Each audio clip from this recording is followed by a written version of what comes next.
story of despair starts in the early 2010s for Liverpool.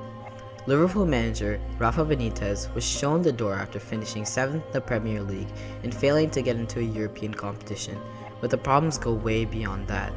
A poor ownership group hindered Liverpool with debt, and it was a huge problem, and after restless fan protests, the club was sold to Fenway Sports Group in October 2010. 2010-11 season came as Roy Hodgson, newly appointed manager, sat at 19th in mid-October with 6 points after 8 games. Rightfully sacked, Liverpool legend Kenny Dalglish led Liverpool to a League Cup win and FA Cup final appearance in the 2011-2012 season, but was sacked since he only managed 8th in the league. In 2012-13 came Brendan Rodgers and the emergence of talented forward Luis Suarez, who brought good football but still only managed 7th in the league. Then, in 2013-14, Liverpool flourished as Brendan Rodgers led his side to play brilliant, fluid football, earning them a second-place finish, the first top 6 finish since Benitez had left.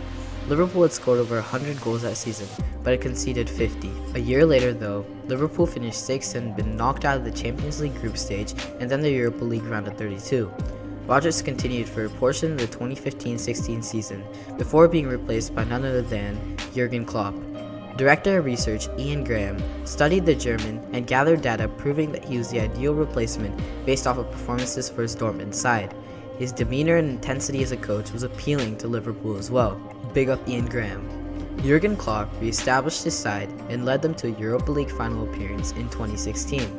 In the summer transfer window of 2017, Liverpool brought in Mohamed Salah from Roma and Andrew Robertson from a championship team, Hull City, for a combined total of near £40 million. In this window, Liverpool also loaned and sold loads of deadwood, freeing up space to sign new players in their squad. In this season, Liverpool became unstoppable in attack with a trio of Salah, Mane, and Firmino. These players, running under a false 9, just clicked. Still, issues were underlying in Liverpool's defense, with Klopp looking to resolve them. In January 2018, Liverpool made arguably their best decision in the transfer window ever. Liverpool sold their best player and chief creator, Philippe Coutinho, for over £125 million and brought out Virgil van Dijk, a relatively under-the-radar player, in for £75 million.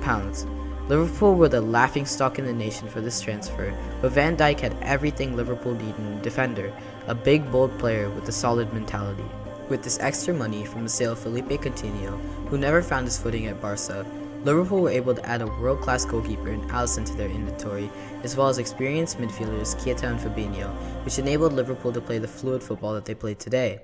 By the time the 2018-19 season rolled around, Klopp had a plan for the side as well as a clear plan for the future. Klopp drove his players to win like no other manager ever did before, treating the team as individuals and taking care to every player's personal needs. All the players insisted that he was the best man for the job. Klopp mostly kept a light atmosphere within the locker room, causing a positive atmosphere not filled with stress. Add this to his competent coaching staff, which were able to get his tactics across and develop youth player Trent Alexander-Arnold into the player he is today. Liverpool overcame horrible owners and fighting for relegation into one of the best sides in the world in a span of 9 years. Klopp, atmosphere in the locker room, the way he treats players, a brilliant transfer decision, and of course brilliant coaching and development of players turned Liverpool into the force they are today. And we should respect it. Cheers guys, hope you enjoyed the video, and see you guys in the next one. Peace.